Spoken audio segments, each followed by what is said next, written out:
বলো কি হচ্ছে এসব? এটা পানি দিয়ে আমার পানি খাবো। পানি খাবে? আচ্ছা পানি দেওয়া হবে। এটা কি হচ্ছে বাবু? বাবু তুমি ব্যায়াম করছো?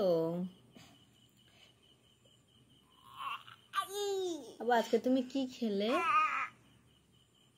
ও বাবা, ও বাবা ব্যায়াম করছে রিমন। ঠিক আছে বসো, আমি পানি আনি। ওকে বসো।